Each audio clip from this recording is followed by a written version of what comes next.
Greetings, this is I, Tantus Naraman Dracovin, Lord and Emperor of the Dracovin Empire, and welcome. It is time to continue our discussion on the history of Magic the Gathering. I've been having an expose on it, talking about all the various sets as we go on in time.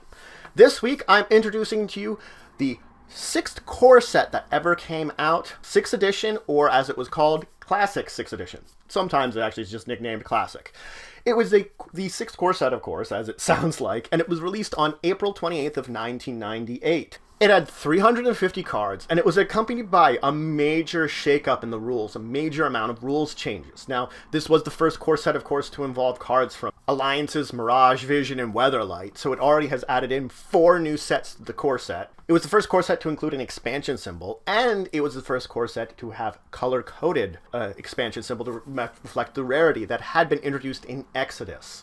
Granted, there is an exception to this, but it's only because it was released after 6th edition. If you look into the Chinese 5th edition, it also is the same way as this. It has a expansion symbol and all, but it was released after 6th edition in China. So there is a weird kind of juxtaposition there that 5th came out after 6th in China. Anyway, also included the collector's number that was introduced in Exodus, and the way that they aligned the artist and copyright in Exodus was also used on these cards here. Another change was the text on the basic land was replaced with just the mana symbol. That is very similar to what they did in Portal. So 6th edition has already taken a lot of lessons from other expansions that came out and put them together into one core set. Now, it is to note something very important, that this is a core set that had no cards with trample in it. No cards with Trample. Trample was sort of forgotten about in 6th edition, and kind of unusual that it was.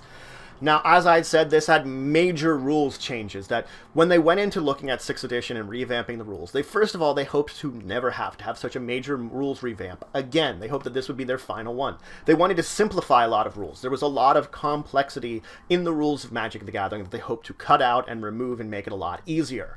The point behind it, of course, is they wanted to keep that, they wanted to simplify that, but keep a lot of the strategy that had been built in. So they didn't want to ruin all the strategies that have been effectively built up until now, while still simplifying things and making it make sense. There were a lot of different rules changes. I'll go over only a few of them today.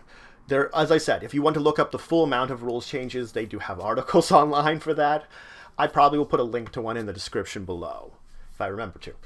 First off, they made it that when you hit 0 health, you died immediately. Traditionally, before then, you died at the end of the phase. This point in time, now, whenever you hit 0, you effectively were out of the game immediately, unless you could do something in order to respond to that, but then as building up to the stat.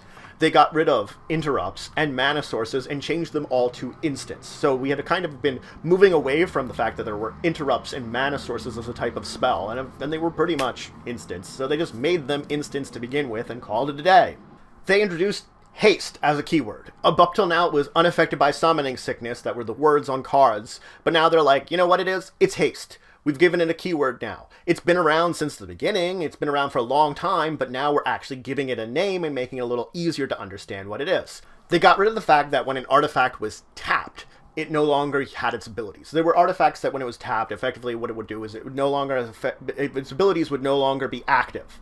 Now what they've said is they would give it errata on cards that they wanted it to no longer be effective when it would tap. That would say, on the card, when this card is tapped, it's whatever effect is going on stops. That it has to be untapped for that effect to go on. Otherwise, being tapped or untapped doesn't make a difference for the artifact depending on whatever its ability is. It just doesn't.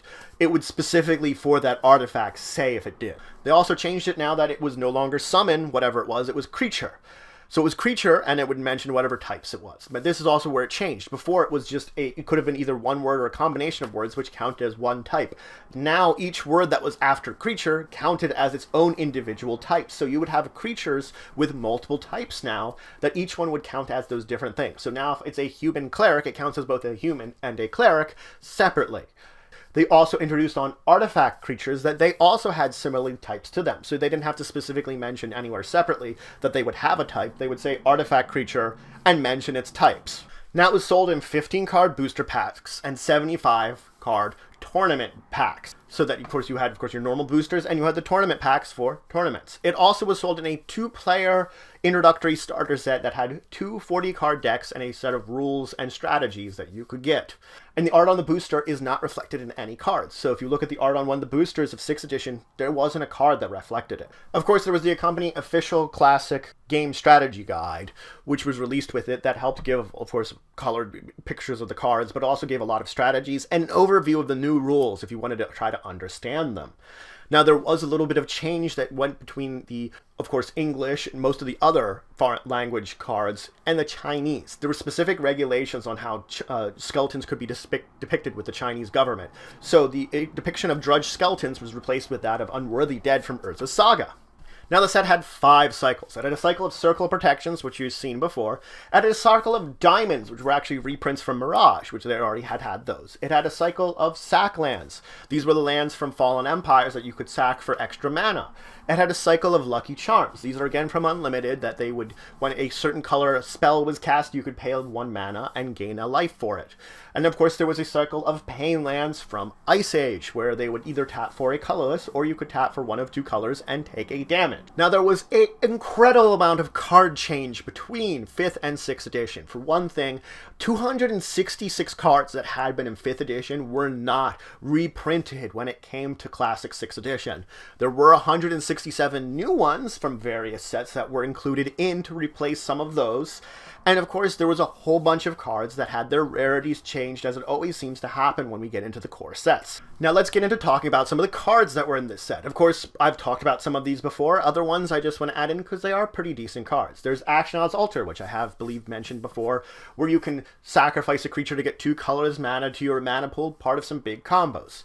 Birds of Paradise. It's a bird that can tap for any color mana. Pretty good for if you're having a deck with multiple colored manas. There's City of Brass. Whenever it would become tapped, no matter why it becomes tapped, you take a damage. But it can tap for any color mana. So it is actually pretty decent. It's not a great one, but it's sort of the rainbow of Painland. There's Early Harvest. Early Harvest is you have target player untap all basic lands they control. So you can cast it on yourself if you use basic lands to play it, and untap all of them and have mana again, especially if you've already played a whole bunch of stuff, have a lot of mana. It's a way of recycling your lands and using them again. There's Enlightened Tutor, where you'd search your library for an enchantment artifact, reveal it, shuffle your library, put it on top of it. So you could basically search for one of these types of cards, put it on the top of your library after you shuffled it. Pretty good. Familiar Ground. Your creatures cannot be blocked by more than 1 creature. Also another very decent one. It makes it that 1-to-1 you have to have the blocking for your creature. There's Grinning Totem. 2 tap, sacrifice it. You can search your opponent's library for a card and exile it. Until the beginning of your next upkeep, you can play that card. Should you fail to play that card, the card that was exiled now goes into your opponent's graveyard. But you basically have gotten a card from your opponent's library of your choice and have an option of using it. Hammer of Bogarde. It does 3 damage to target creature or player, but for 2 colorless and 3 red, during your upkeep, you can return it to your hand. That's actually a pretty decent one if you want to continuously burn someone and you have a whole lot of mana. Hecatomb. When it enters the battlefield, you have to sacrifice 4 creatures, but then your swamps, you can tap them to have Hecatomb deal 1 damage to target creature or player. There's Howling Mind. If during a player's draw step, Howling Mind is untapped, they draw an extra card. So this is one of those ones that originally was just draw an extra card during each player's draw step. This one says it's untapped. So specifically, if you have it untapped on your turn, you can, of course, get the card draw, and you could always figure out a way to tap it later on. You could screw everybody else over with it. Not a bad thing if you could figure out a way to do it. Icatation Town. You put 4 1/1 white citizen creature tokens into play. I kind of like this one. Juxtapose. You and target players switch your creatures with the highest mana cost, and then do the same with artifact. So whatever my creature that I have that has the highest mana cost, opponents that has the highest mana cost, we switch them. Do the same with artifacts. If there's tie, the controlling player chooses. So if I have 2 creatures that are tied for that, I would choose which one I would use. If my opponent has 2 artifacts that are tied for highest mana cost, they would choose. There's Library of Latnam. Your opponent chooses one of the following. Either at the beginning of your next turn's upkeep, you draw 3 cards, or you can search your library for a card and put it into your hand. Your opponent would choose which one it would be. There's, of course, Millstone, one of the classics. 2 tap, target player puts the top 2 cards of their library into their graveyard. A pretty good one. Mystic Tutor. You search your library for instance or sorcery, reveal it, shuffle your library, and put it on top of it. It's like the Enlightened Tutor, except for instance and sorcery. There's Nightmare, a star flying creature from black. Star is equal to the number of swamps you have out in play, so the more swamps you have, the bigger Nightmare is. Sengir Autocrat. When it enters play, you put 3/0/1 black surf tokens into play.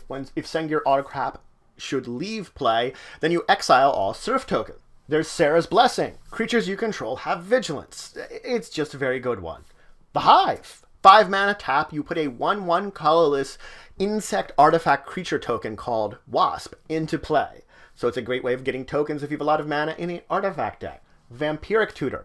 You search your library for a card, you then shuffle your library, put that card on top of your library, and you lose 2 life. So it's like the other tutors, except you don't have to reveal it, and you just lose some life instead.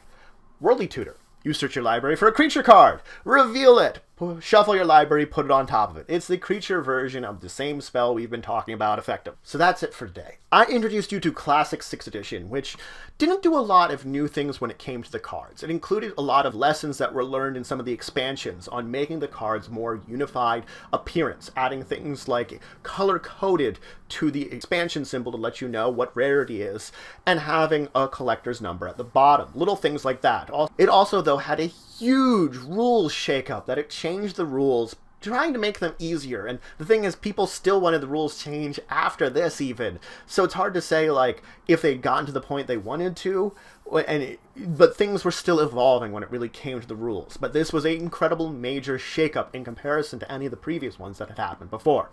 So if you have any questions, comments, anything to say, anything you think I left out, please leave in the comments below. Please like, share, and subscribe to support the channel, the Empire, and the work I do. If you want to show some more support, you can check out my Patreon, link to the description below. But regardless, until the next time, I bid you farewell.